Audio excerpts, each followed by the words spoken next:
Hey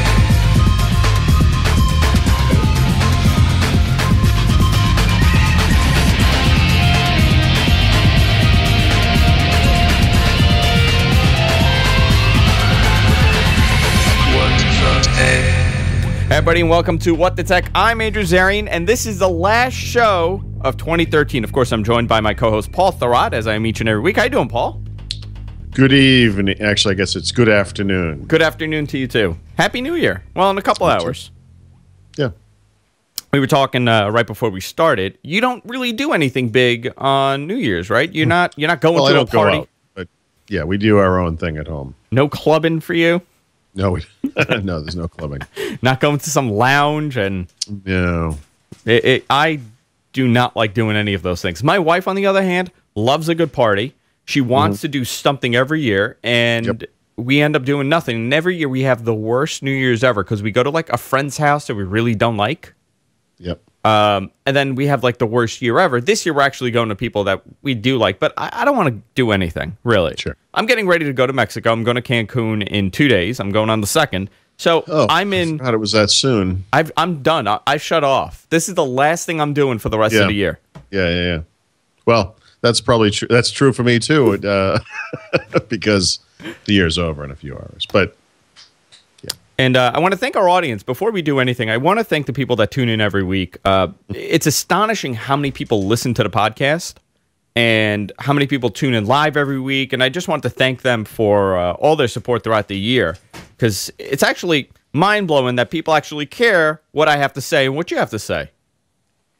I think nobody they care about... Nobody cares what I have to say. No, they care about you a little bit more. They're just here to watch my swarthy face. That's it. Right. I'm the Sasquatchian hair growth that's occurring. I'm just here to look pretty for everybody. Sure. By the way, the beard is going away. If you're watching live, I've for the last 2 weeks I've been growing a beard, and it's over. Tomorrow I'm shaving a beard because my wife said she will not travel with me. Right. If I have this, you look like a... I don't want to profile you, but you do resemble a terrorist of some kind. I have a funny story. I don't think I ever told it on the show, but I'm a pain in the ass when I go traveling, and I don't like to go through the full body scanner. And I opt in for the pat down. And the last time I was traveling, when I went to Los Angeles, I opted for the pat, and the guy was so angry that I didn't want to go through the full body scanner. And he kept asking, "Why don't you want to go?" I'm like, "I don't want to go through it." And he goes, "Why?" I'm like, "I don't want to." My option. I'm like, "It's my choice." And number two, I don't want to let the toxins in my body. Like, I was being a total ass at this point.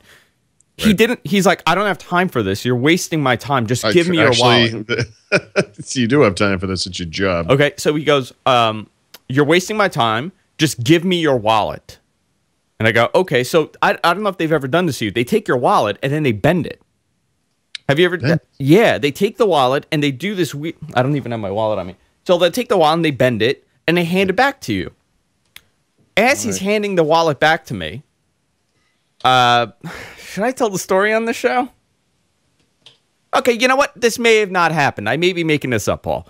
As he's handing me the wallet, a razor blade falls out of my wallet because I was cutting down like boxes that came to the house, and I just happened to put it.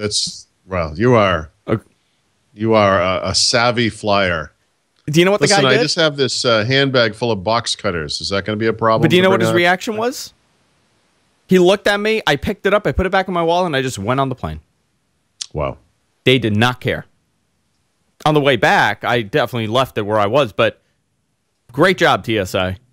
This is years ago now, but I was we were stuck in a security line in Atlanta, and the guy up front was arguing because they had pulled a pocket knife out of his stuff. Yeah. And they have a huge display there. At least they used to, of all the stuff they threw. Maybe it was Chicago. I can't. It doesn't matter. Anyway, but he was causing a real mess, and he wouldn't back. He was like, I want my knife back, and they were like, we can't give you the knife back. You tried to bring it through security, and I finally pulled out of the line, and I was like, would somebody please arrest this freaking idiot? He's walking around. Are you serious? There's a guy here who just confessed to bringing a knife through security. And you're going to have a conversation with him while you make the rest of us wait? Crazy, It really, I don't want to go into what I think of traveling because I think it's the biggest joke and it's a charade. Sure. I don't think they're protecting us from anything. It's just what it's we. the appearance. It's the appearance that we're totally protected. Security theater, I think they call it. When you're patting down a 90-year-old woman that's traveling with grandkids, at this point. Sure. Although that's always the one in the horror movie who's the bad guy. That is always a 90-year-old woman with the two grandkids just traveling. Sure. But again, I want to thank our audience. I guess I don't know how we got to this, but thank you for the support. With your support, we have actually been nominated now. We are entered into the Stitcher Awards. The first, I guess, round of this was to get nominated. What do we get if we win the Stitcher Award? We actually get an award. An award. Like an actual award. Like a trophy of Like a trophy, yeah. And last year we came really close to winning. Yep. I think we were in second place at the end of it. And this year I kind of, you know what? I think we should win. I think we deserve to win now. If we don't win, I'm going to steal all the other trophies and break it. I'm going to be that 5-year-old kid. But if you want to vote for us, you could go right ahead. I don't want to tell you who to vote for, but you can go to the website. It's posted in the show notes if you're watching after the fact. If you're in our chat room, you can just click on the link that I just posted. It's stitcher.promotw.com. I think they need a better URL for that. And you can vote every day for the next couple days, and we'll see how far we can get. And if we go, if we win, we got to go to San Francisco, Paul. Okay. That's where the award show is. So we'll go to San Francisco. We'll sit there. Yep. We'll accept our award. We'll give our speech. We'll be the only people in the city that don't have iPhones. Neither of us have iPhones. We'll do a speech, and then we'll get the hell out of there. I don't know. Sure. So we'll see what happens. But I'll do that, but I will be drunk before I go on stage. I want to thank all of you. Then you just pass out. That'll be perfect. Right, I'll do a Chevy Chase right into the table and off the edge of the stage. Yeah. So last week we did the worst of 2013. A lot of people are upset, like we predicted. A lot of people are going to get upset at our selections. Yep. Sure. Even though we gave a disclaimer as to why we picked the lack certain of maliciousness things. that these decisions were. No. It's almost like nobody listened to that. Nobody listened to the reason why we selected certain things. Even though we said the product is great, but I don't agree with this. Nobody understood that. Yep. I shouldn't say nobody, but a lot of people did not, and they're very wait till upset. they hear what we liked. They're going to be really upset. Out of all the things that we said we didn't like, I could see people arguing for the Chromebook. Like, there's a valid argument there.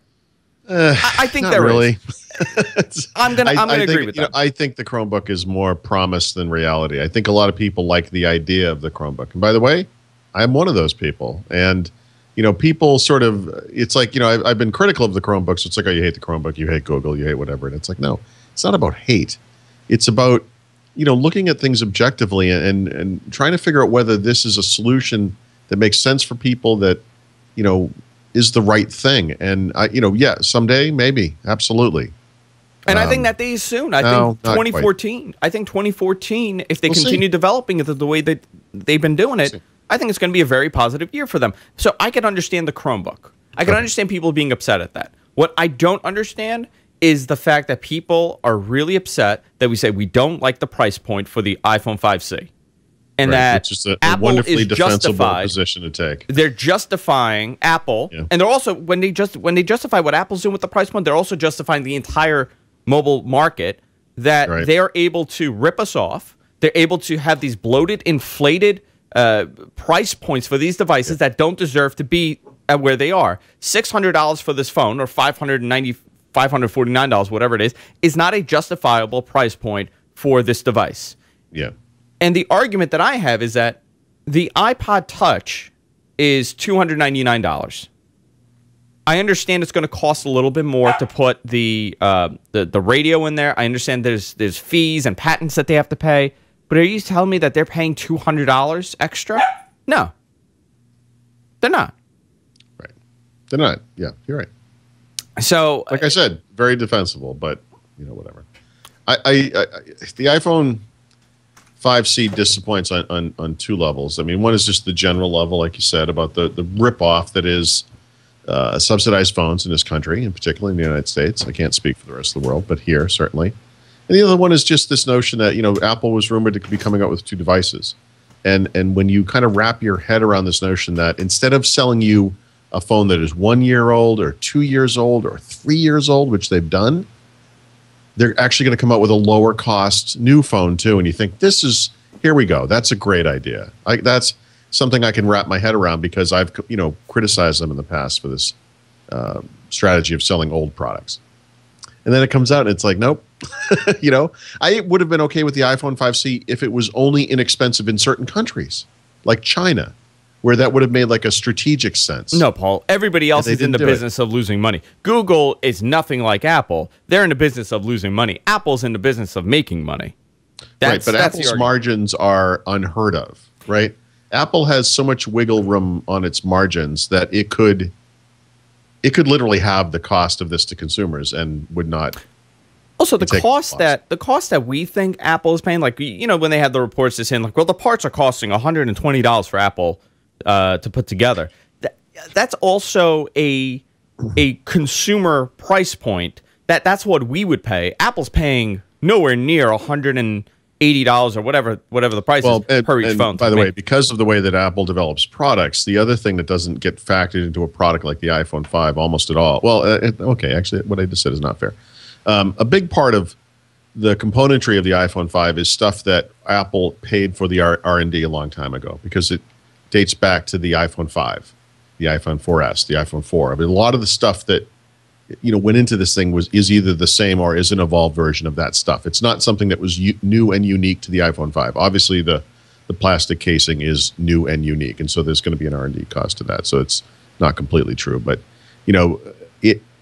it's not as expensive for Apple to bring one of these devices to market as it might be for another company, or as it might be for a product that is literally brand new. I don't want to get enough into it. Yeah, so I was actually surprised at what people were defending. And the fact people who get upset about that stuff aren't thinking logically. They're thinking emotionally, and they're thinking not with what is in the best interest of consumers, but what is in the best interest of Apple, which is a kind of a crazy position for an individual to take. Yeah. But whatever. So regardless, so we did the worst of last week, and we're going to do our best of this week. And there are going to be points that I'm going to be a hypocrite, and I'm going to also bring up the best of. I'm going to have certain things in my best of category that I have said in the past that I didn't like. Because I'm looking at the future of these devices. I'm also, I'm putting many things into consideration. So we both have a list this week. You have yours, I have mine. I think some of the stuff are very similar. But definitely some overlap. But I'm curious on why you pick certain things also. So I'll go. There's no order to what we're picking. I'm going to go with tablets first. What the best tablet on the market is. And I still believe the best tablet on the market is the iPad. Hands down. Because of the ecosystem, number one. Primarily because of the ecosystem. Number two, they're really good products. Nobody could question the build quality of these devices. They're very good products. The iPad mini, the new one, is a phenomenal device as well. And I have it as one of the best tablet of 2013. You have something else. Yeah, I mean, everything you just said about iPad is true. The one place where the iPad falls apart is in the cost. And when you compare it to other tablets, I think this is the one issue. And in the past, you could kind of justify it for the reasons that you just stated, by the way, that the fact that the build quality is exceptional. And it is fair to say, I have an iPad mini with Retina display, which is the new one there. So we have like these, 2013 class iPads.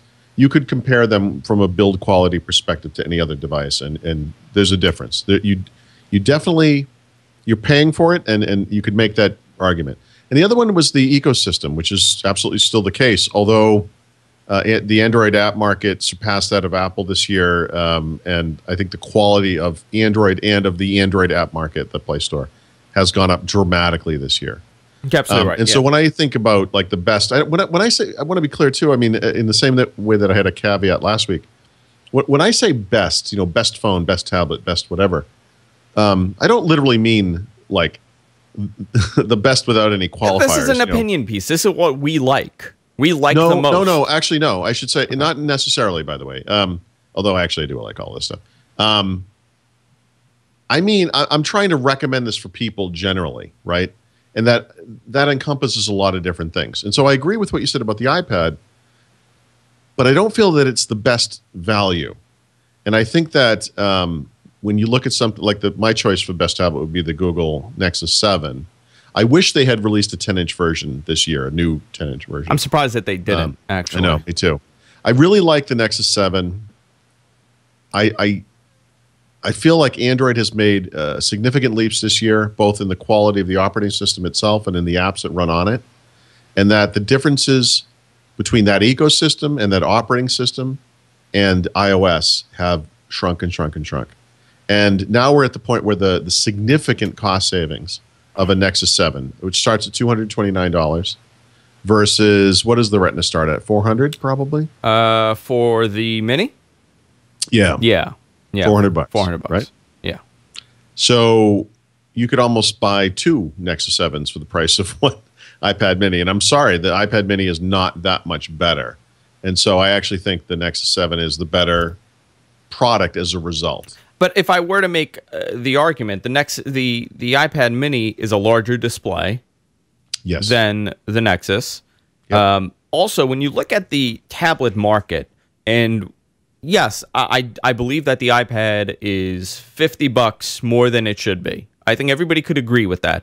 It's $100 more than it should be. Yeah, $100 more than it should be. I would give Apple deserves, because of the quality of its products, and I mean the hardware, and because of the strength of the ecosystem that backs them, Apple does deserve.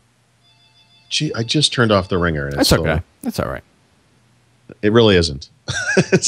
So Apple deserves to get extra. I get it. And so if the running rate for one of these devices is $229, Apple should be able to charge $300 or $329. Absolutely. But the entire tablet market, Paul, if you look at flagship tablets, we're not talking about the lower end stuff. Yep. They're all around the same price point. Microsoft is doing the same thing. Nokia is doing the same thing. Even older Samsung tablets, I think those nobody talks about them because they're very expensive. The exception to the rule, they're not. So you don't think so? I think. Listen, no, they're literally not. The 10-inch Nexus is $499. Okay. A 10-inch, I don't know about the Nexus hasn't been updated. To me, that's like a last-gen device. I have no idea why it costs that much. But does it have the same amount of memory as that iPad? Is it a 16 gig device or is it a 32 gig? I'm going to look at it right now, actually. A 32 gig Surface 2 is $450. A 32 gig iPad 2 is $600. So the price delta between those is actually pretty significant. Do you think people, when they walk into the store and they're going to buy this thing and they're doing the research, are they looking at the storage or are they just looking at the price point? I feel that they're looking at the price. No, but my point, that's not, no. But my point was, you can get into an iPad for $500 and you can get into a Surface 2 for $450. They're not, it's not one-to-one, The Surface 2 comes with Office, full version of Office. The Surface 2 comes with micro SD expansion. You could put a 64 gig card in there. Yeah. You could pop them out like chiclets and have a bunch of them. Those are very inexpensive. So it's very expandable. It's got USB. You could plug in a USB hard drive. You could add 3 terabytes to it on the road if you wanted to. The iPad has significant advantages too, right? It's thinner and lighter, and it has all those apps and all that kind of stuff. I'm not trying to suggest the Surface 2 is a better deal. I'm just trying to say it's not black and white, and it's not one-to-one. I'm sure from the perspective of the average consumer, what they see is I can get an iPad Air for $499. I can get a Surface 2 for $449. They're roughly comparable. And what are the advantages or disadvantages of having one or the other? And by the way, most people choose the iPad. I mean, absolutely. It's a fascinating market, but I mean, in the long scheme of things, the argument is these are still expensive stuff. Regardless of what you're getting into. The full-size ones are. The full-size. The full-size ones, yeah. When you're going over the 7-inch or whatever it is, the 8-inch market, they're getting very pricey. Are we ever going to see a drop in the price for these devices, or this is the price point that has been very successful so far? People are buying it regardless. Well, except one thing, these are not the devices that sell more than the other devices. The mini tablets sell much more, and that proves that the low-cost thing is a big deal for people. And so that's another thing an average consumer would do is they walk into the store and they're like, how much does this stuff cost? And they go through that price comparison we just went. But one of the conversations they have is, well, hold on a second. Even if you've decided I only want Apple stuff, we talked about this a year ago or 2 years ago even about the iPod Touch. You walk in the store and you're like, I want an iPad Air. It starts at $499. That's a lot of money. Well, we have an iPad Mini with Retina for $399. Oh, that's $100 less. That's beautiful. We have an iPad Mini without a Retina display that starts at, what does that start at? $290? I'll tell you right now. Let me just look at it. Can't be $240 anything. It's $299. $299. Now we're talking, And I think those are and I don't think, I know, those are the machines that most people are going to walk out with. They're gonna start with their head up here, and they're going to see the prices, and then they're going to buy that thing. They're going to buy the cheap thing. And what do they buy the next time? It's the reason why I think the Nexus 7 is going to sell very well. But what do they go in and buy the following time when they walk in? Do they continue buying it? Or are they saying, well, for $100 more, I could get the better one? Well, that's a different equation maybe, but I don't know. I don't know. I mean, I think some people may skip a generation on certain device types. If you bought an iPad 2 and you didn't get a 3 or 4 and they kind of came out pretty quickly after each other, do you buy an iPad Air, or do you say, actually, I kind of like the smaller size of the Mini? I mean, maybe you end up getting a Mini with Retina, which kind of cuts the difference on the price. But I don't think a lot of people are buying the 128 gig iPad Air, for $900 or whatever it costs.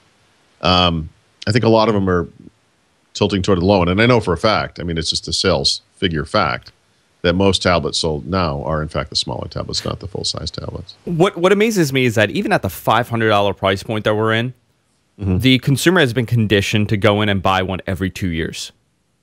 Right? Like, they're like, oh, my God, I got to get this one. Or if you're an Apple guy, every single year. Or some people do it every year. In the laptop market, nobody's going and buying a $500 laptop every single year or every 2 years. Well, by the way, I was just, I wasn't sure where you were going with that, but I was just thinking, because I just wrote an editorial about Windows and the sort of indifference that many people have about it now. It is an interesting thing that with the Windows PC market kind of maturing, no one ever thinks of buying a new PC every year of any kind, But these devices, people they're like Lucky Charms giveaways. Like people get all excited about them for some reason.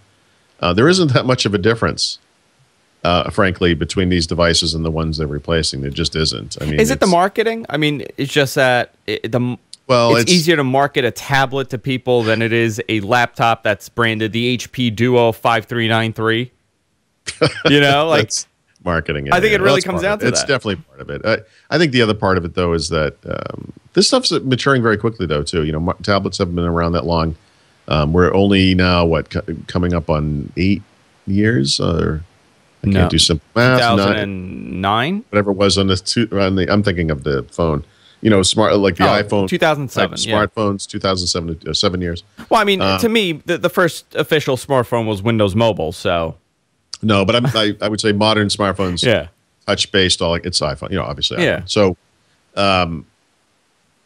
these are not markets that have been around for a long time, but in many ways, these products have matured. Like I said, I think Android is right there.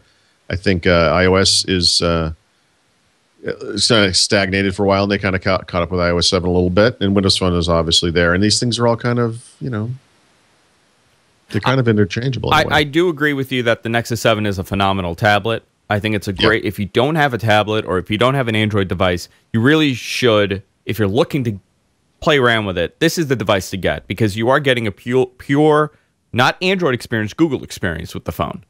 And it's getting updated. It's a good size for games, for watching movies and TV shows, for reading, if it's a Kindle or Nook app or whatever you have. You can stick with the Google stuff or not. Microsoft makes a bunch of apps. Amazon makes a bunch of apps. Obviously, the Google stuff is on there. You can pick and choose from the media stuff. So there's a lot of stuff going on there. Do you want to pick one, Paul? You pick a category. Yeah, I mean, I'll pick. As I kind of made this list, I at some point changed it to be like categories. And then you made me change. Yeah, and I sort of grew organically as I did it, and it occurred to me. I was kind of thinking about the living room a lot this year, and I have two choices that are living room oriented. But just as far as we have best phone, best tablet, best whatever, best for the living room, like the best living room solution. Okay. I have to go with Roku. Roku 3. I chose the Roku 3, which is the high-end one, meaning it's all of $99, I think. Yeah. Probably less during the holidays. But, this is just a wonderful little box that makes no sound. You can plug a USB device into it and play movies off of there if you want to. It connects to virtually every service you'd ever want, except for the super proprietary ones, meaning Microsoft's, Apple's, and Google's. But it's got Netflix and Hulu Plus and Amazon and HBO Go and everything. It's just amazing how many channels there are in there. So it's funny you bring that up. I was having a discussion with someone yesterday. For Christmas, I don't think we spoke about what we got, but Jessica bought me a gigantic 65-inch TV. Yep. I don't know if you saw the pictures that I posted. This thing is humongous. And it's in my bedroom. That's my bedroom TV. Okay. It's obscenely large, but I ended up hooking up every one of my devices to this thing. I hooked up my PlayStation 3.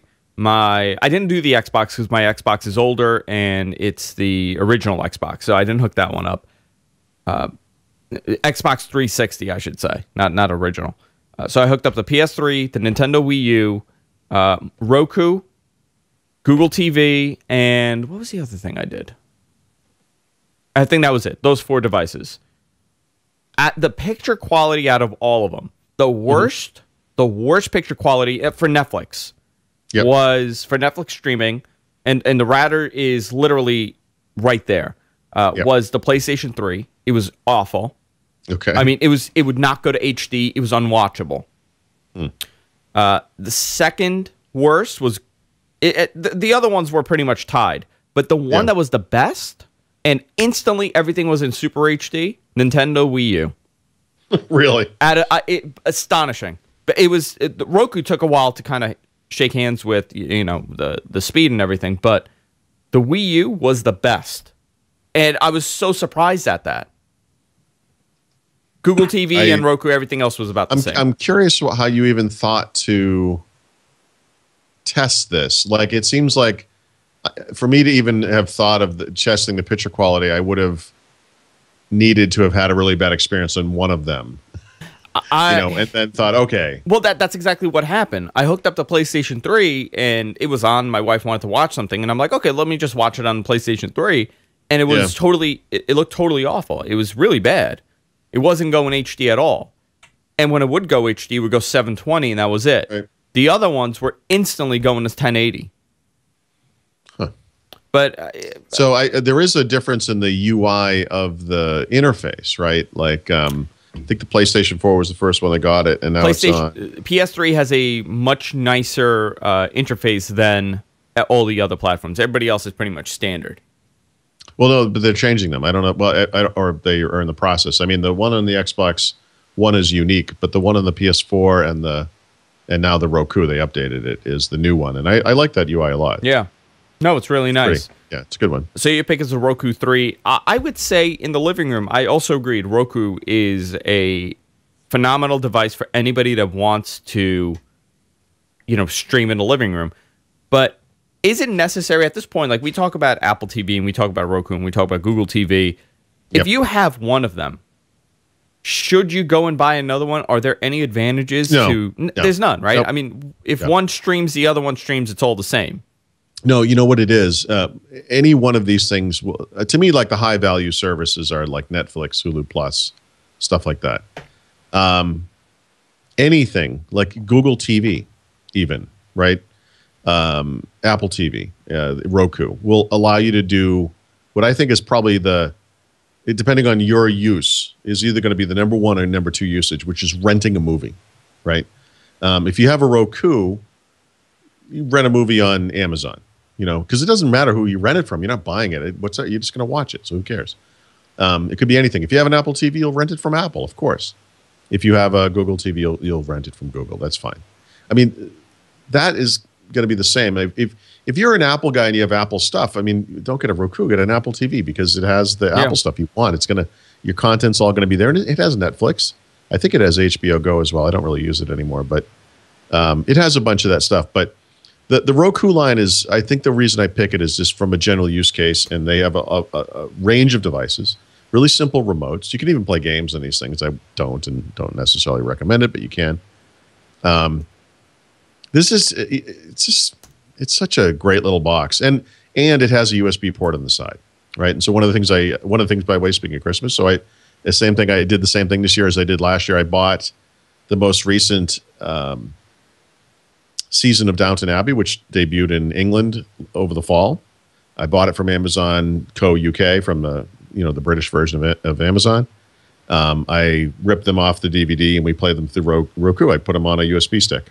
That's how we watch them. And you just connected it. Can't do that with an Apple TV. Well, I mean, you could do it. You could put them on your Apple computer or your Windows computer and connect to it. All that stupid stuff. But it's just put it on a USB kit. It just works fine. I still stand by the fact that in order for these devices to really become a must-have for anybody, there needs to be an HDMI pass-through. It's right. And it may sound stupid for a lot of people, but the only reason why I'm still using Google TV is that the pass-through exists, and I could just hit a button and Netflix is there. I don't have to go to input 1 or input 2 and then pick it that way. Anyone who uses Android would look at Google TV and think this should work. Like this should be a good thing. Yeah, and it's weird to me how this is not taken off. It plays Flash on the thing. Yeah. Yep. I have the little Vizio box.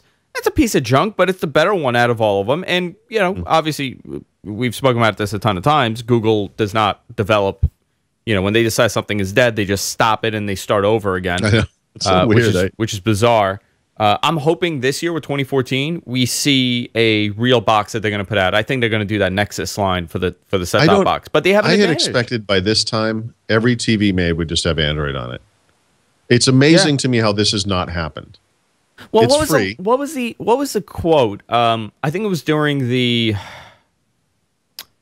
what conference was it that I think it was Eric Schmidt said in 2012.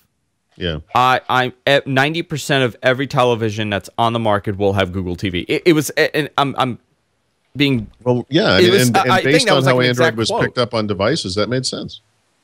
I don't know why it didn't happen. Yeah, I just saw it, I don't know who it was, LG or somebody is coming out with a WebOS based TV. If I'm not mistaken, I just saw that. I want that right now. No, but what's the point? I mean, at this point, why bother? I mean, I just. It's like another platform to have to worry about. Well, what's interesting? There's another platform that nobody follows. The smart TV? Like, yes. Everything is branded smart TV. Yep. I did some research on that. That is not a term. It's actually a software. It's called smart TV. And all these televisions and all these different makers have access to the same thing. So smart TV is like a brand where they have their own apps. Okay. Because I got an email from the company. They're just trying to keep Android out of this market.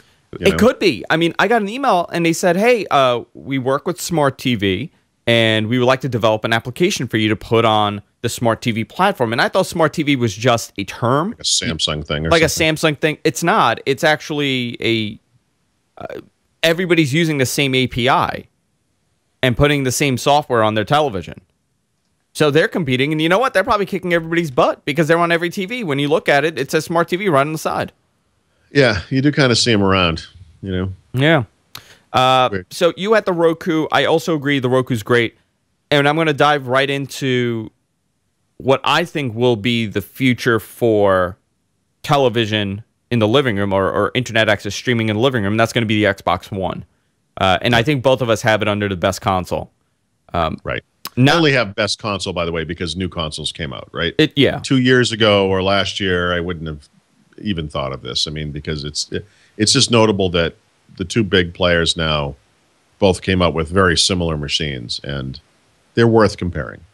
Oh, they are. And, for game quality, it's even. I mean, I don't think one has the advantage over the other one. They're both phenomenal gaming platforms, and this isn't even this is just the beginning.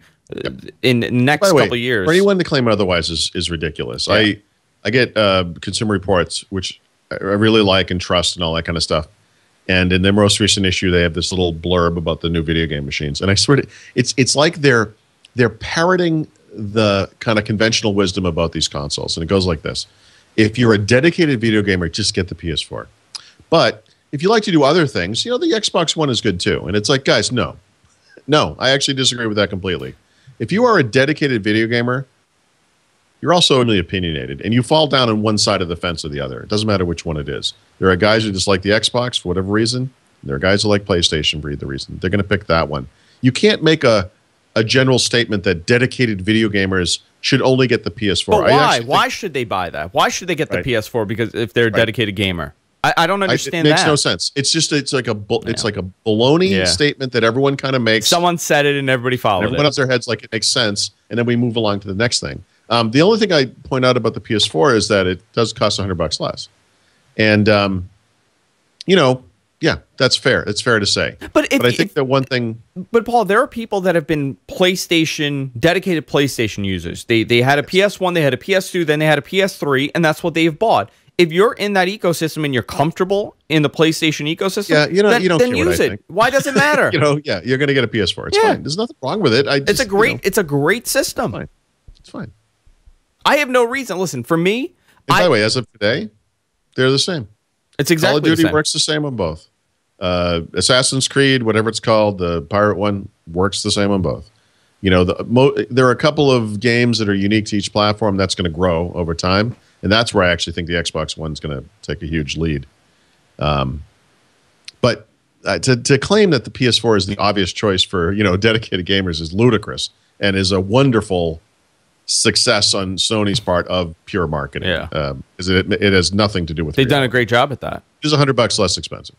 Yeah, so if you literally are just going to play video games and don't care which ones they are, I guess the PS4 is a better value. I don't know. But I've been actually talking to a lot of people that have the Xbox One, and I'm so surprised at how many people actually use the Skype application in there, and that camera in the Kinect.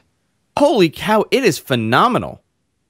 I mean, it is one of the best webcams that I have seen ever. By the way, here's another one. And you're right. I'm sorry. I shouldn't interrupt the thought, but no, go ahead. Yes, Kinect is great. It works great. I've talked about how my son walks in the room and it's like, hello, Mark, and now he's part of the system. We got my son an Xbox One for Christmas, right? So one of the things I've been eager to test, and I will be writing about next week when I start working again normally, is game sharing. And so I can go down to his console and I can log in, and then he can start downloading my games, which he's done, and then he can play them. And he can play them while I'm up here playing them too. And that works. And that's amazing.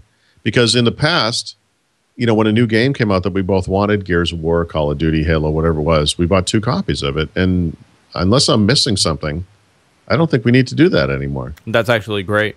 It's pretty amazing. Yeah. And again, I'm gonna write this up and make sure I get this right. But so far, from what we've been on there together, it works. I mean, I don't know what to say. It works fine. So that stuff is great. I think the feature of the Xbox is, I'm really excited to see what they do in 2014, because this thing, if you're serious about media centers, for example, all these people that are upset that media center is no longer around, which I know a lot of people liked it. You liked it. Yeah, 10 years ago. But there are a lot of people that still like it. There are a lot of people that still use it. And I feel bad for those guys because they're kind of clinging to the past. And I get why they like it. I get it every time I use the DVR on my cable box, which infuriates me, whether it's the old Fios one or the new one I have. They're both infuriating for the same reason. They did some stuff right around the guide and some other things. It's nice. But sticking not just the computer hardware, but the complexity of Windows in your living room is it just doesn't make any sense. But I mean, this is it. This is the device that's replacing this. Right. And it's a beautiful interface. Everything is there. You can pretty much do, I'm sure some stuff, don't quote me on that, because I'm going to be like, well, I can't do this. Well, 90% of the stuff that you're doing is going to be there. Sure. It is a unbelievable machine. Yep. And it's just only going to get better. I think if you are like me, you're a casual gamer, but you want the entertainment aspect of this, this is the device to have in your living room. Right. 100%. Yeah, it's like if your needs are any more complex than I just want to play this one Sony game, this is the one to get. There are magical aspects to it that are amazing, and if you calibrate the Kinect correctly, which basically involves cranking your speakers as high as they can go during the calibration, it can hear you over anything. It's kind of amazing. And so you could be playing the loudest movie or the loudest, video game or whatever, and you just say Xbox, whatever the command is, and it's like bling, it just does it. Yeah. No problem. It's amazing. It really is amazing. To kind of move on, the next thing I have, best phone. I actually have best phone. I have my favorite phone. The best phone, and I'm going with Android because I knew you were going to go with something else. So as far as Android goes, Nexus 5 is the best Android phone on the market. I have the LG G2, which is a very close second. It's nearly identical in every way, but because it doesn't have the pure Google experience, I'm going to go with the Nexus 5. The Moto X is another phenomenal phone that was put on the market, but my favorite phone of 2013 is a Nokia 520. Yeah. Not because of performance, right? Not because it's the best phone, because it is $99 unsubsidized. Anybody could buy this thing. And if you need an MP3 player, it's your MP3 player. If you want an iPod Touch replacement, it's your iPod Touch replacement. And if you've never had a Windows phone, go out and buy this. It's $100. You will not regret it. It's amazing what you can do with it. It's just amazing. To get into it. And $99 is kind of the retail price. I mean, it's been much less expensive than that. It was $39 over the holidays. For a little while over the holidays. Yeah, $60, $80, whatever. But when you buy this thing, you have a GPS that works in your car while you're offline all the time. It works great. You have access to every single music service there is, except for iTunes, I guess. That stuff works amazingly well. It plays video games. And for all the baloney about Windows Phone not having any apps, the one thing it has plenty of is games, and really good games, really good Xbox Live games. The game selection on Windows Phone is fantastic, and it plays virtually all of those. It works great. It is such an amazing little device. It's so cheap and so wonderful. It could be a second phone. It could be a kid's phone. It could be, I just broke the screen of my iPhone and I don't want to spend $600 repairing it. I need something to get me through until I get my upgrade pricing. Here it is, $60 or $80 or whatever you pay for it. The Lumia 520 is just an unparalleled value, and it is the singular reason, and its derivatives, 521, 525, et cetera, that Windows Phone did so well this past year. I mean, it's just such an amazing little phone. And so I also picked that one as the best phone. Not my personal choice. I mean, just again, just kind of thinking of the of the collective audience or whatever. My personal favorite is what I put it as my runner-up is the Lumia 1020, and that's the one that has the 41 megapixel camera. And I got that thing over the summer. Wanted to see if I could replace my digital camera with it. We took this and only this to Europe for taking photos. I took over 2,000 photos, and you saw them on Facebook. They're stellar. They're just unbelievable. Some of the, actually, I would just say the best pictures we've ever taken on vacation ever were taken with this phone. And I go out, wherever we are, if we go out to eat or we're out in town or I'm walking around Dedham or whatever it is, I take pictures with this thing. And it is astonishing. It's just astonishing. And I like to think that the 520 is like this gateway drug. That people will fall in love with Windows Phone and they'll move to a 1520 or a 1020 or whatever the flagship is at the time when it's time for them to get another phone. I think you're right. I think a lot of people are, when you talk about people that are switching phones, right, the argument is there that you could get someone from Android or iPhone to kind of go the other side if there's a phone with a bigger display or whatever it is. But a lot of people are scared to go into Windows Phone because it's totally different looking. They don't really understand it because it's not a familiar concept to them, the whole tiled aspect to it. But if you, for $100, I know, or less. You know what? If you make that mistake it's under $100. You made a mistake. Let's say you hate it. Yep.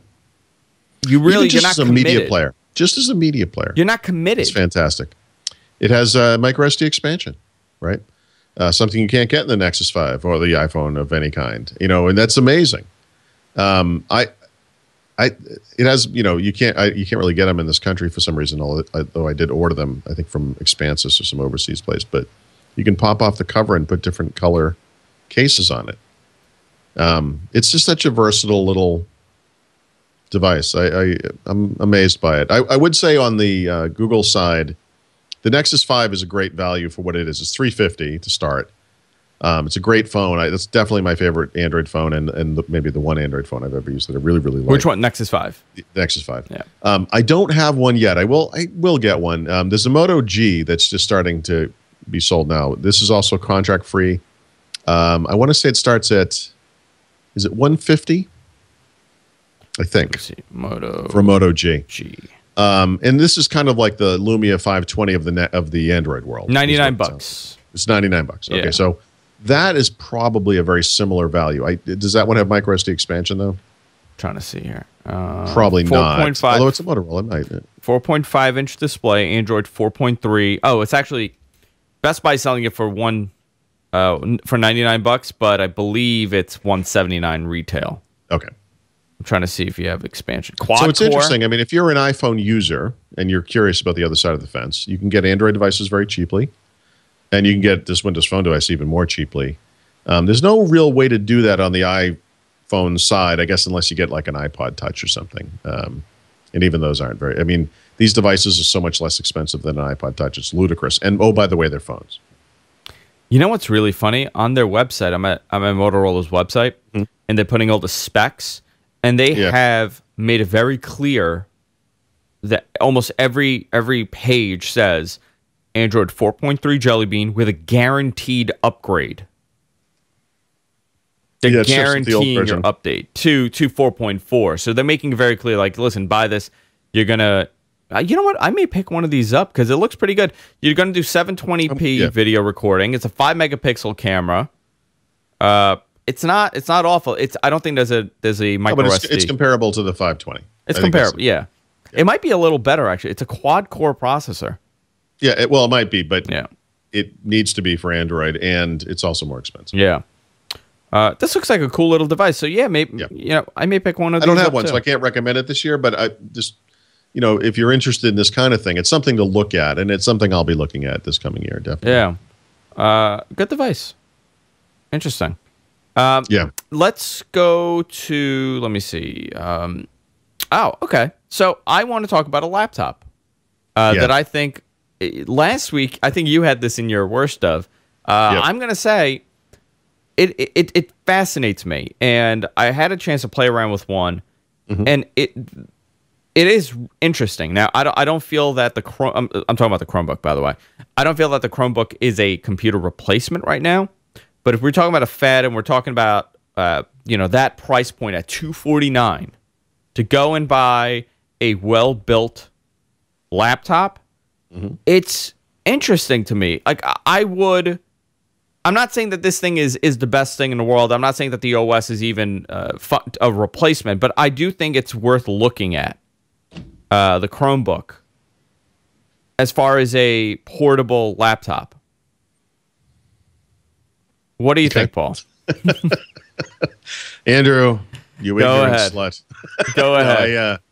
I just don't think it's there. I mean, I agree with you that the promise is there. And I feel weird about this kind of thing because I think people misconstrue my opinion of this device. Like I said earlier in the show, I'm in fact very interested in kind of what I think of as good enough computing, which is one of the reasons, by the way, I pick things like the Nexus 7, or the Roku 3, or the Lumia 520, all of which, by the way, are very inexpensive, great value devices. None of them are like performance screamers or super high-end devices of any kind. They're just these little things that work really well. They're neat.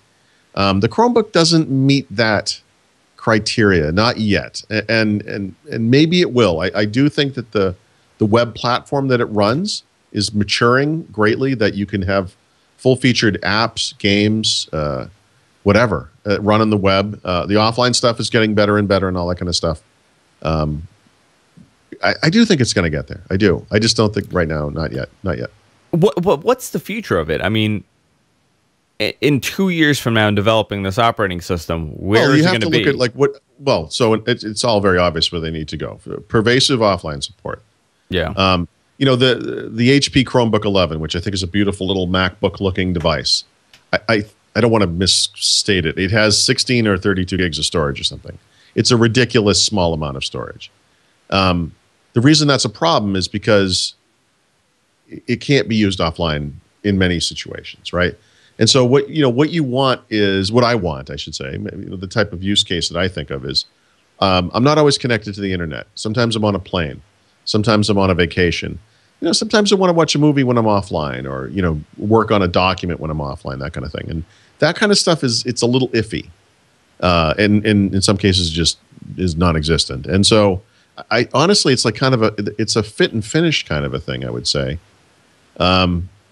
But I also there's a part of me that is not comfortable with the amount of work that they're putting toward this thing that is essentially a browser. And why not just, like I said earlier, just run it on Android? Did you see the article that came out talking about the market share of this thing? Yeah. Well, yes. And by the way, so I was off this week. There's a guy from USA Today who wrote what I would have written and maybe should have written anyway, which is that is complete bullshit. Okay. That is completely wrong. And so people see this number. This is how this is reported. I don't remember the exact market share. 21%. 21%. Yeah. Commercial Chromebook netbook is 21% of computer sales. Chromebook is 21% of portable computer sales. Chromebook is 21% of notebook sales. However you want to put it. That's all bullshit. None of that's true. NPD only measures sales in the United States, for one thing.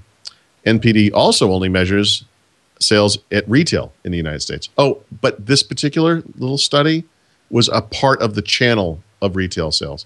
This information has been so misconstrued and is so incorrect that it's laughably embarrassing for any blog to have written anything like what I just said. None of that is true. There is a possibility that Chromebook is somewhere between 2 and 4% of PC sales in the United States, something like that. It's not any higher. I'm trying to find the original article, and I can't because so many people have there's no original article. it. What happened is NPD came out with some kind of a research note or something, and the thing to look for today is if you go to Google News, you can find okay, so here it is. Okay, NPD has tallied that Chromebooks accounted for 21% of all U.S. commercial notebook sales through 2013. In 2013 through November, and 10% of all computers and tablets. Yeah, both shares are up massively. Obviously, it's up massively. But the other one was that MacBooks have plummeted. Yeah, according to this article, nobody's buying a MacBook. It's not true. That's not true. This number is only for these numbers. 21% of notebook sales, 8% of PC sales overall are for U.S. business-to-business sales using distribution partners only. This is a tiny segment of the market. This is not representative of what people are actually buying. This should never have been reported by anybody. It is, yes, it is literally meaningless. Meaningless. I think what happened was it's not true. NPD put it out. A couple blogs wrote an article, and everybody else just copied that entire article. Yes, of course. That's exactly what happened. Because nobody thinks. They see the headline. Oh my God, I got to write the story. A Chromebook is doing way better than people think it is. Nope. If Chromebook is accounting for 21% of the PC market, the laptop market, I should be walking around in Manhattan in Starbucks and see sales is not usage, right? I mean, so Chromebook is a recent phenomenon. I mean, if they were 10 or 20%, this means sales of this number. I should know a lot more people. In the United States, Macs represents 15%-ish, somewhere in there, of total PC sales. I think for portable computers, they're higher. I think it's like 20%. In the United States. That's in the United States. Worldwide, it's like 6% or something. I think it was like 6.4 the last time I looked. Right. It's in that rough area. Chromebooks do not outsell MacBooks, period. They don't. That's not true. Not true. So there you go. People think I had Apple, but they don't outsell. They're not outselling MacBook. So we'll see, because in the spring or in the coming month or whatever, we'll get sales figures for this. And I'm sure there's going to be a huge boost in sales compared to 2012 because they virtually didn't exist in 2012. Chromebooks will, but Chromebooks were less than 1% of sales last year. So yes, there will be a gigantic growth spurt. The question is going to be whether, like Apple's sales of Macs overall year over year, I think have been flat 1% up or down depending on the quarter or so forth. I mean, but they still sell several million of these things every month. So, like I said, we'll see, but it's not what this thing said. I know a couple of people that have bought grossly it. Inflated. I know about, maybe 6 or 7 people that have bought a Chromebook. Mm-hmm. And when I ask them, and they all have the same reaction, how do you like it? Oh, it's good. Yeah. They can't say it's bad. Sure. But I think these are people that go into it knowing what they're going to get. But, the reason that this kind of thing is dangerous for, say, Windows, or for the Mac, too, for that matter, is that it looks like a PC, and so people buy it like, it's a good keyboard. And it looks like a good-looking PC. Yeah. And, well, now they do. Some of they didn't always. Yeah, now they do, yeah. I think the reality of the user experience doesn't live up to what the expectations, and so I think that's a problem. But again, I think that's something that Google can fix, Google and its partners, and so we'll see. I mean, the Chromebook 14, I would get this one out of all of them. The thing is, I guess the only thing I would say is for $299. You can buy a PC for $299, right? Like 15-inch Dell laptop or whatever it is. Yeah, but Paul, look how pretty it looks. It's plasticky and white, and it looks like a MacBook. Yeah, okay, but I just to me, Chromebook right now resembles when the netbooks first came out. They were running Linux because Microsoft didn't offer a cheap version of Windows at the time, and I think we're there. And so the way that you get a Windows PC that looks just as good and runs Windows is not difficult to imagine. So I just don't see this as this is the distraction. It's, I don't know. I don't recommend this to anybody right now. Paul, what is the alternative? Does HP have a Windows version of the Chromebook 14? That's interesting. Yeah, no, I don't think so. And I mean, I'm actually confused why they don't do that. I mean, even at $349 or you put a $50 markup on this thing. What they should be doing is going to Microsoft and say, well, but see, here's the thing. So I don't know if you looked it up. The HP Chromebook 11 is, how much does that cost? $250 or something, or whatever the price is. This is $299. HP Chromebook 11 is $279. $279. Yeah. So it comes with a really minimal amount of storage, right? Yeah. So, and I think it probably comes with USB 2, which is kind of a lower end part. I don't know about, video out. I haven't, I don't sit here and spec this thing out, but I mean, this thing to run, to effectively run Windows, what you would want is there would have to be some differences. I think kids and some other people would like this body style, but it would probably need a faster processor. It would need more RAM. It would need more storage. It would need USB 3. And all of a sudden, you're looking at a $400 computer, sure, or whatever. And I think that's the problem. I'm hopeful as far as this is going to become something decent. Yeah, I think. Oh yeah, no, I'm with you on that. I take it seriously, and I criticize it a lot. Obviously, irrationally exuberant around it, but this is very comparable to the netbook. And after we had the netbook, do you remember what happened? You still had the netbook specs, but a bigger screen because people started saying like, well, it's very difficult to type. So you got these really underpowered laptops that were selling at the same price. Yep. And then nothing happened because obviously people realized what a piece of junk it is. And it's very difficult to do anything. Again, we all have different needs. I mean, the way that people use computers today, a lot of people could get by, they could have a tablet of any kind, a phone, and then they could buy that $300 or $400 PC laptop, or maybe even a Chromebook if the thing prints with the printer they happen to have or whatever. But just for those off times, when you need to do whatever, some PC task. I need to use Excel, like actual Excel, and I want to sit there with a keyboard and crunch numbers, whatever. You have this PC. I just think a lot of people don't need to do that stuff anymore, and it's. I think a tablet is just good enough, and you know what? Maybe for some people, the Chromebook is just good enough as well too. If they just want to type up, go into Google Drive and just type up an email and or whatever they're doing, you can pretty much do it with that. I'm gonna get one in January. I'm gonna get the 14, and I'm gonna try to use it for. Does that have a Haswell processor? It does. So that's the one. That's what I'm most interested in, because that will make for a good comparison with a PC. Yeah, it does have a Haswell, and The fact I mean, it's that going to be one of those ultra low voltage Haswells, whatever, Yeah, but yeah. it still Haswell. I mean, that should result in great performance and good battery life and all that kind of yeah, stuff. and they're pretty, Paul. It's white and plasticky. Yeah. No, this, by the way, this HP 11, I mean it. It's beautiful. It's a beautiful device. It really is. It's for the same reason that white MacBook, the white non-Pro MacBook was when they still sold those. It's clearly ripped off from that. It's almost identical, but yeah, it's nice. Yeah, we'll see. I'm going to get one in January, so we'll see, how I really like it. And I'm going to try to use it as my, I'm going to try to do everything I'm doing at least for a couple days on that thing to see how much of a struggle it is. Because generally on my laptop, I'm doing Google Hangouts and I'm typing up, emails. That's all. Honestly, you use a lot of Google services and whatnot. I do. And as long as you're online, I think it would be fine for a lot of the stuff that you do. Yeah. Yeah. We'll see what happens. What else do we have on our list, Paul? Because I know we have a couple of. I only have one other thing. I threw in a cloud service one. Okay, go ahead.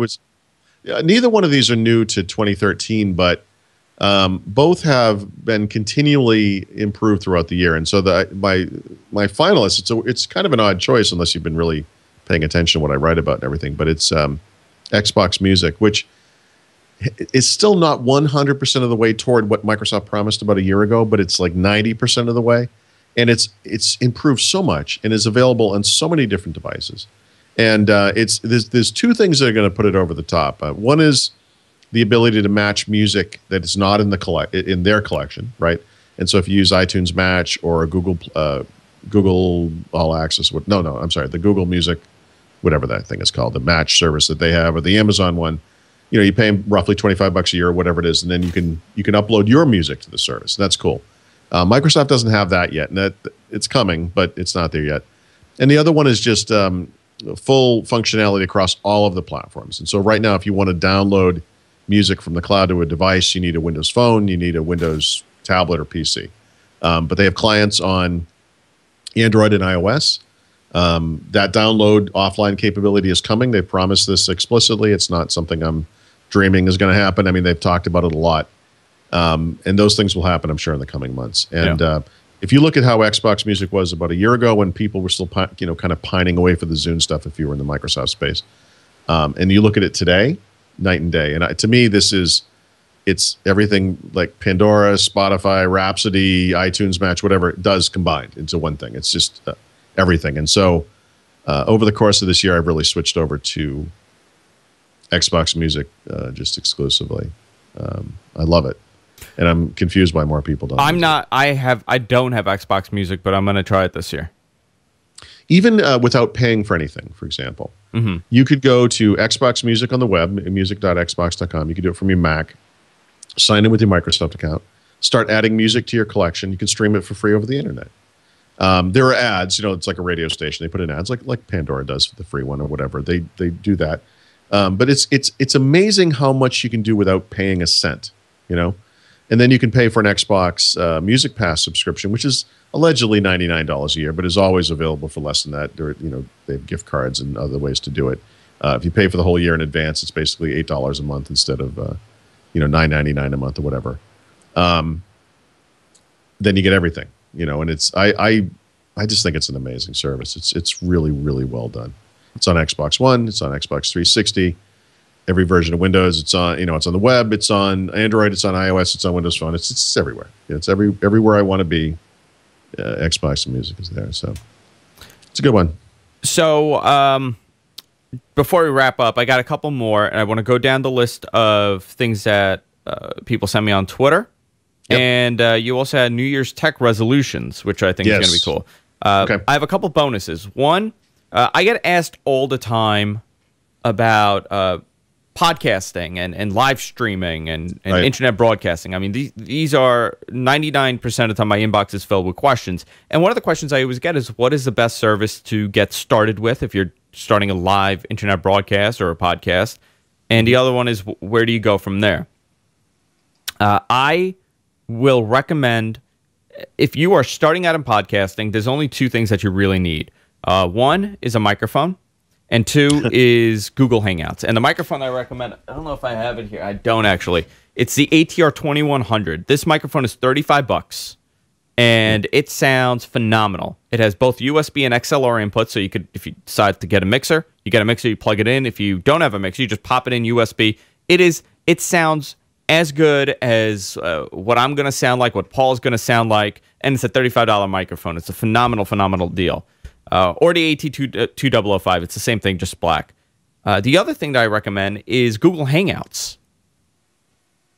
There's no need to get an expensive Skype machine or anything else. Now with Hangouts, you could actually have someone as a producer, and they could switch the shots like I'm doing here. Yeah, it's not going to be the best quality. It's HD, but it's totally compressed. But it's a great way to get started.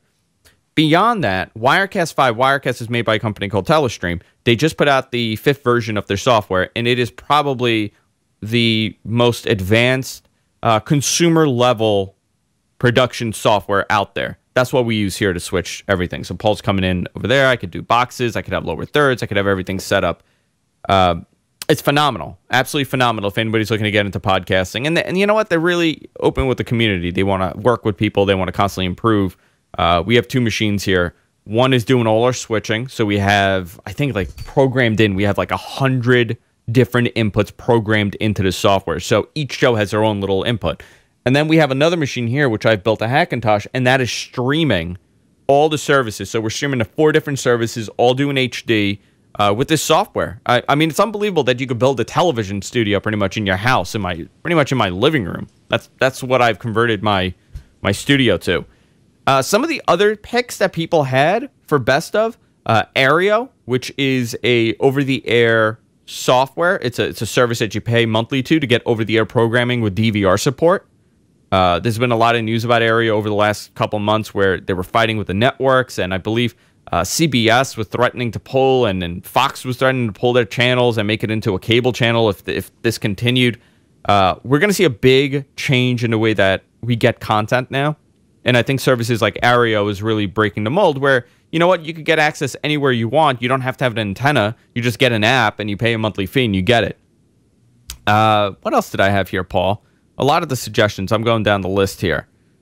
What were their notions? The Dell Venue 8 Pro. People like that. Lumia 1020. A lot of Lumia 1020s. A ton of Lumia 1020s. Yep. Some Surface RTs. Haswell. Someone on Twitter said Haswell. And you know what? Yeah. Absolutely. It's phenomenal chip. We've been talking about the Haswell chipset for a while. Let me go on Facebook also, because I put this on my Facebook and I got a lot of messages there also. Let me see. Google. Someone said Google Glass. I don't think so. I personally don't agree with that. A lot of people said Chromecast. They're a big fan of the Chromecast. Someone said Tesla, the car, not the person. We'll see if how the fire thing works out before we vote on Tesla. Didn't the Fiero had that problem? The mid-engine. They were catching on fire. Yep. My father's friend had one that caught on fire. Just like those cars. Yeah. It was a cute little thing. And I think that's it. I don't dislike Google Glass. I think it's not a product that's out yet. I don't even know what it does. I think it's ludicrous. You're just putting it on your head. Yeah. Someone said Pinot. Yes, Pinot Grigio. My pick of the year. Pinot Grigio. Yeah. Pinot Gris. What do you call it? Pinot Gris. Pinot Gris. The Pinot Gris. Let's go into, before we wrap up, let's go into New Year's tech resolutions.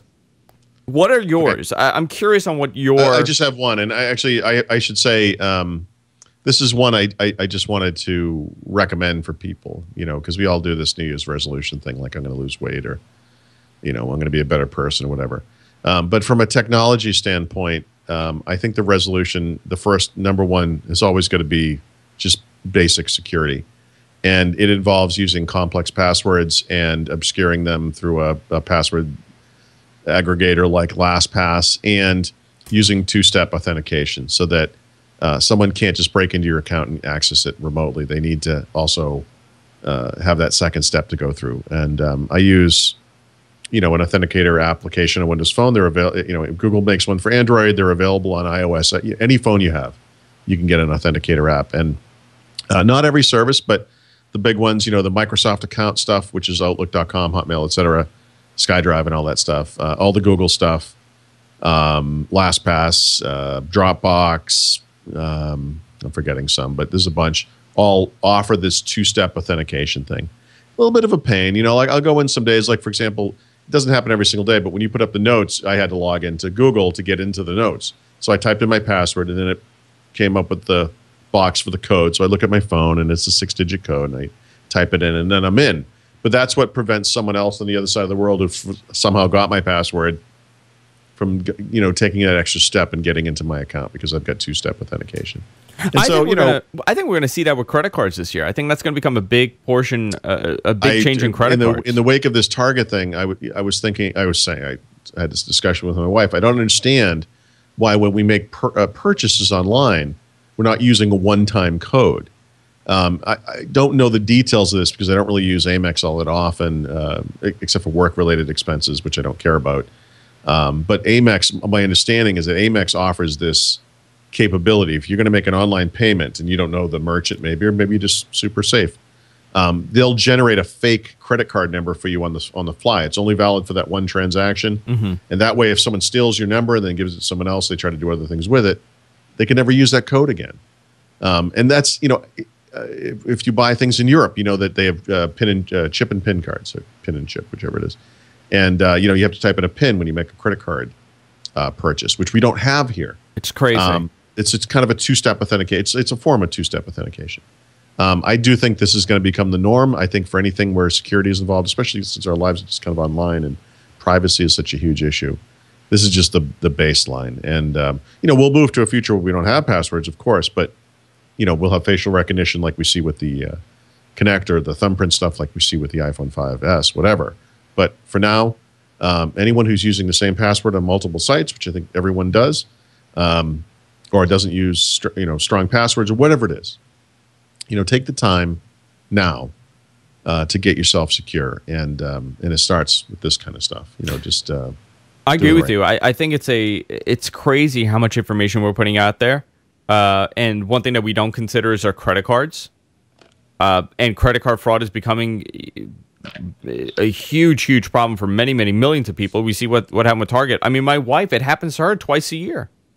Yeah. Twice a year, someone gets a credit card number and they use it. And the way to prevent this easily is to have some sort of application, regardless if you're Citibank or whatever, you put your credit card in, it recognizes on your phone. And if you have your phone, it'll work. If you don't have your phone, it doesn't work. And you have the choice to turn this on or off. Yep. I understand some people don't want that. Some people go out without their phones, but there are people that don't put a PIN on their phone. I don't have a PIN. I don't have a PIN on my phone. You have to do that. That's the New Year's resolution right there. But I don't leave the house. I don't care. It doesn't matter. You could get robbed. I mean, there's so much personal information that can go through a phone. If anyone gets a hold of that, you're screwed. Yeah, it's just too important not to do it. People think I'm crazy when I tell them I don't have a PIN on my phone.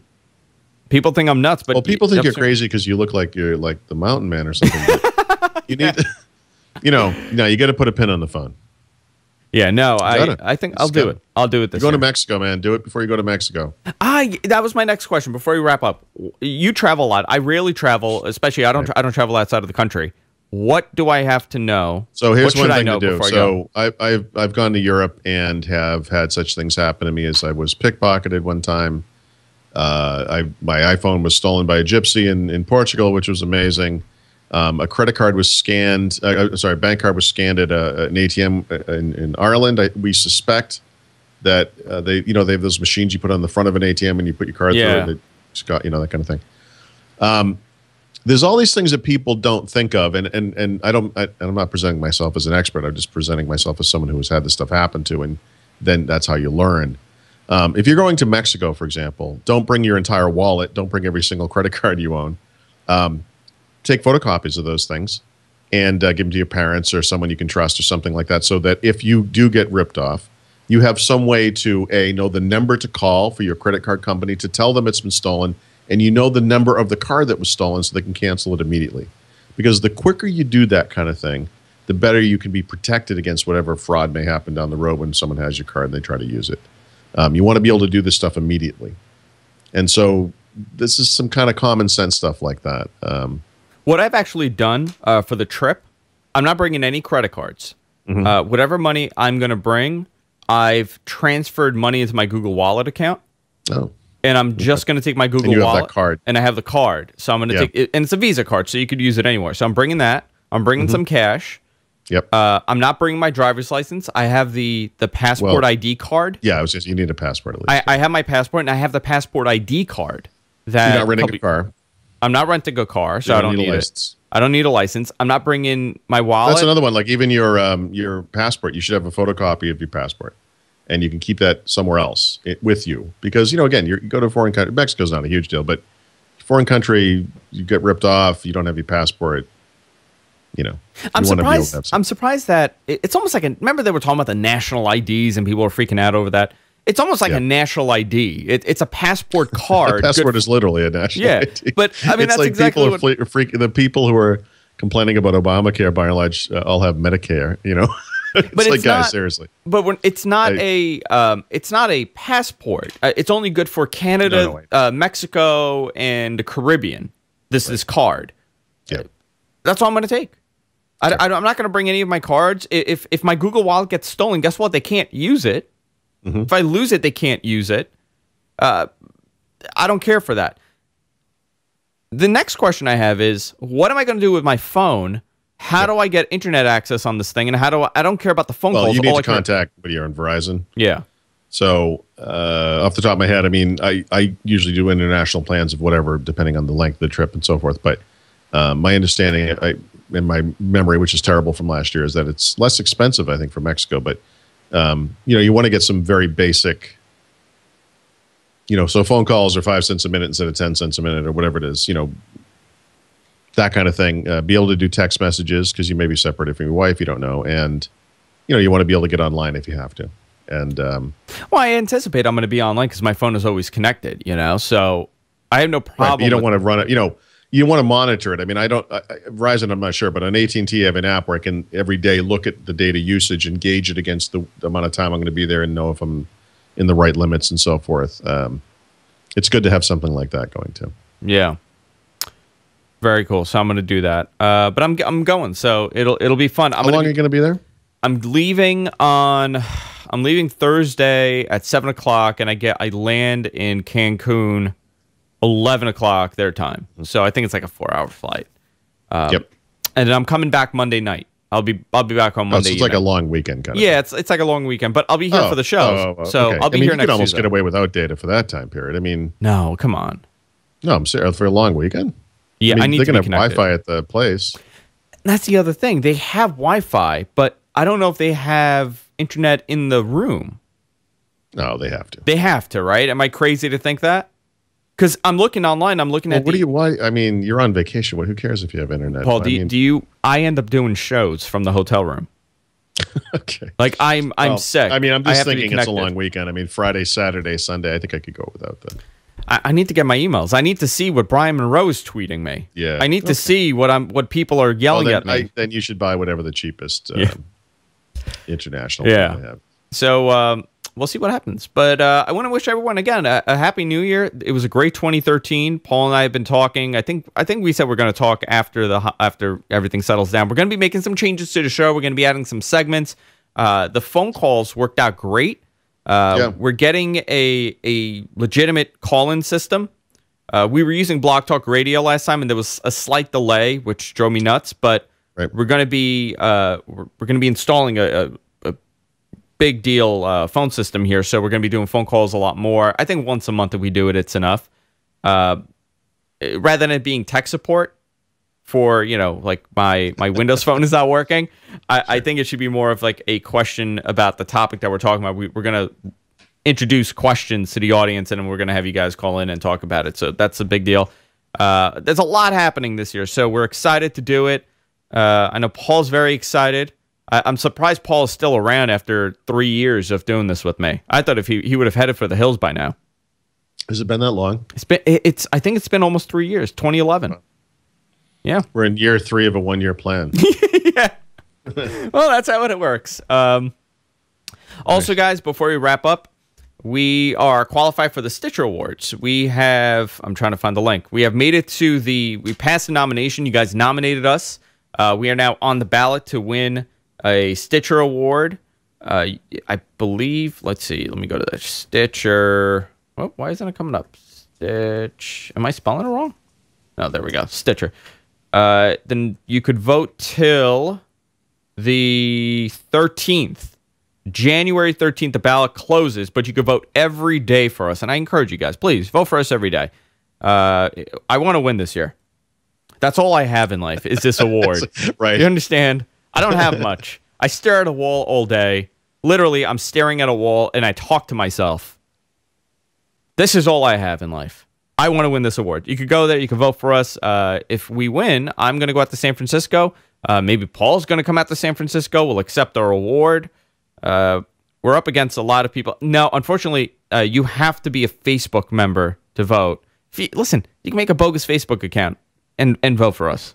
You could just do that. Unfortunately, that's the problem. But you can vote for us there. Also, if you want to support the network, you can do so by using our Amazon affiliate link. A lot of people use it this year. Amazing the amount of people who use it. You can go to gfq.co/Amazon. We also have a link in our show notes. You could click there and use our Amazon affiliate link every time you go to purchase something. You could bookmark it and just use that every time. WinSupersite.com for all things Paul Thurrott. Paul had a crazy busy year on the website. Are you doing a recap of all the stuff that you covered? No. Because it was a lot of stuff happening. Yeah, I took this week off mostly. I posted here and there just to, if stuff I felt was important. But I've been trying to get that book done, as close to done as I can with this time. So it was. Do you think next year's going to be as busy for you? Well, yeah, I do because because I cover Microsoft and they've made this big change, and I think more changes are coming, and they're on this rapid release cycle, and part of me really likes that they're doing this because it's important that they do it. But I also have to keep up with it. And now every year you got to write a book, right? Yeah, I mean, Build is coming up in April, and actually that's April in San Francisco. Speaking of going to San Francisco, I'll be there for that. When is Build? April. April what? I don't remember. I'm sorry. Because I'm in San Francisco in April also. Oh, really? I think it's early. I don't want to say. I don't remember. I'm going to be there covering the Aesthetic Plastic Surgeons Conference. Yikes. That's what I'm doing. April 2 to 4. Oh, that's funny. It's about the same time. That's really funny. I will not be going to that show, but yeah, I will be there for Build. No, maybe I'll stop by. Maybe I'll say hello. Be all Botoxed up. Can't even frown if I wanted to. No, we've been hired to cover something for them. We're doing some video work, so I'm going to be out there for that. But busy year, and I think 2014 is going to be as nutty as 2013 was, and we'll see what happens. I'm hopeful. Our first show back, so next week when we come back, we're going to be doing our look into 2014, what we anticipate is going to happen, what we're hoping is going to happen. It's going to be a lot of speculation, obviously. Sure. So it's going to be horribly inaccurate. It's going to everything that we're going to predict is going to be wrong. Be clear. I'm sure I'm going to say for the 4th year in a row that this is going to be the year of Google TV. I think that's been my prediction every year. Mine's going to be it's going to be the year of desktop Linux. This is the year Mint takes over the market, Paul. And that's it, guys. We'll see you all next year on What the Tech. Have a happy New Year.